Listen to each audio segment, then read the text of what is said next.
ചിലപ്പോൾ ബാങ്കിൻ്റെ ആ ഒരു ഒരു കഴിവുകേട് അല്ലെങ്കിൽ ബാങ്കിൻ്റെ അറിവില്ലായ്മ കൊണ്ട് കസ്റ്റമർ നശിച്ചു പോയേക്കാം.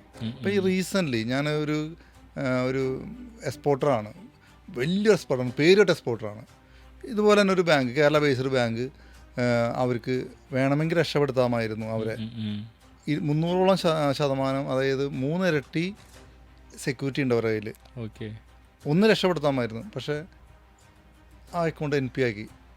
ഇപ്പം അതിന് നമ്മൾ ഒന്ന് ഞങ്ങളെ സഹായിക്കണമെന്ന് പറഞ്ഞപ്പോൾ ഞങ്ങൾക്ക് സഹായിക്കാൻ പറ്റില്ല. പക്ഷേ കസ്റ്റമർ അവസ്ഥ ഉണ്ട്. അപ്പോൾ ഞങ്ങളിത് പോയിട്ട് വേറൊരു ബാങ്കിൽ, അതായത് ഒരു നാഷണലൈസ്ഡ് ബാങ്കിൽ പറഞ്ഞു കഴിഞ്ഞപ്പോൾ, സ്റ്റേറ്റ് ബാങ്ക് ഓഫ് ഇന്ത്യയിൽ പറഞ്ഞു കഴിഞ്ഞപ്പോൾ കസ്റ്റമർക്ക് ഇതുപോലെ എക്സ്പോർട്ട് ഓർഡറുകൾ കാര്യങ്ങളെല്ലാം ഉണ്ട്, അവരെ സഹായിക്കാൻ ഇപ്പോൾ അവർ തയ്യാറായിരിക്കുകയാണ്. അപ്പോൾ ഞങ്ങൾ ഇൻട്രസ്റ്റ് റേറ്റ് മാത്രമല്ല മറ്റ് കാര്യങ്ങളോട് നോക്കിയിട്ടാണ് നമ്മൾ കസ്റ്റമറോട് പറയുക, ഇങ്ങനെയൊക്കെ കാര്യങ്ങളുണ്ടാവും, നിങ്ങൾ മുന്നോട്ട് പോകുമ്പോൾ ബാങ്ക് നിങ്ങളെ സഹായിക്കണമെന്നില്ല, ഇങ്ങനെയുള്ള കാര്യങ്ങൾ ചിലപ്പോൾ ഇമ്മീഡിയറ്റ് ആയിട്ട് കാര്യം നടത്തി കിട്ടിയേക്കാം.